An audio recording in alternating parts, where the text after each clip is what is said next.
Sa likod ng biyayang biyahe, si Joel ay isang gwapo at simpleng lalaki na mahilig magmotor. Mula pa noong kabataan, ang motorbike ang naging paraan niya para makalimot sa mga problema at stress ng buhay.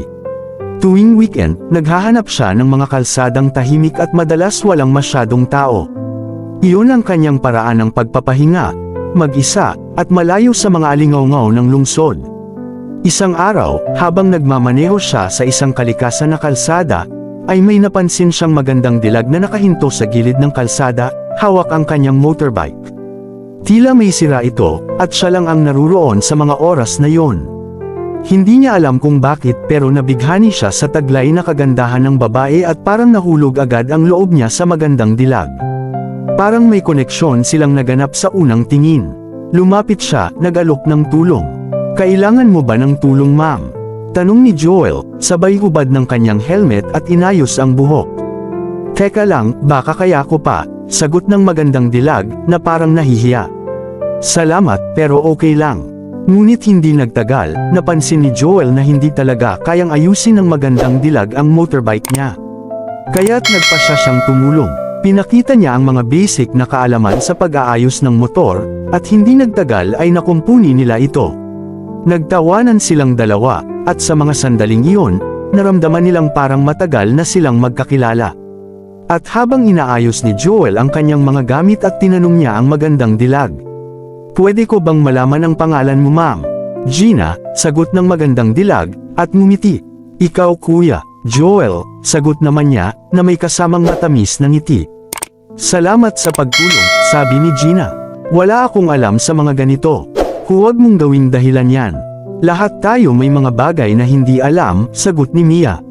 Bilang pasasalamat, inalok ni Gina si Joel na mag-snacks at habang kumakain silang dalawa ay nagsalita si Gina. "Joel, okay lang ba sa'yo na samahan mo akong mag-ride sa susunod na linggo?" Hindi siya makatanggi, at magaan na pakiramdam ang tugon niya. "Sige, pero magagandang mga tanawin ang mga hinahanap ko." Ang mga sumunod na linggo ay naging mas makulay para kay Joel. Dahil kasama na niya si Gina, naglakbay sila sa mga lugar na hindi pa nila napupuntahan. Pareho nilang naramdaman na ang motorbike ay higit pa sa isang libangan. It was a way for them to share quiet moments, enjoy new adventures, and find peace in each other's company. Hanggang isang araw, habang nagmamaneho sila sa isang madilim na kalsada, nagtanong si Joel, "Gina, ano ang ibig sabihin ng ride or die para sa'yo?" Tumahimik si Gina saglit bago sumagot, "Para sa akin, Joel, ito yung walang tanong. Kapag may motorbike na kasama, at may taong handang sumama sa'yo sa bawat kalsadang tatahakin, ang ibig sabihin lang nun, gusto ko na maging bahagi ka ng buhay ko." Nagulat si Joel. Ang mga salitang iyon, sa gitna ng mga tahimik na biyahe, ay parang sumabog sa kanyang puso.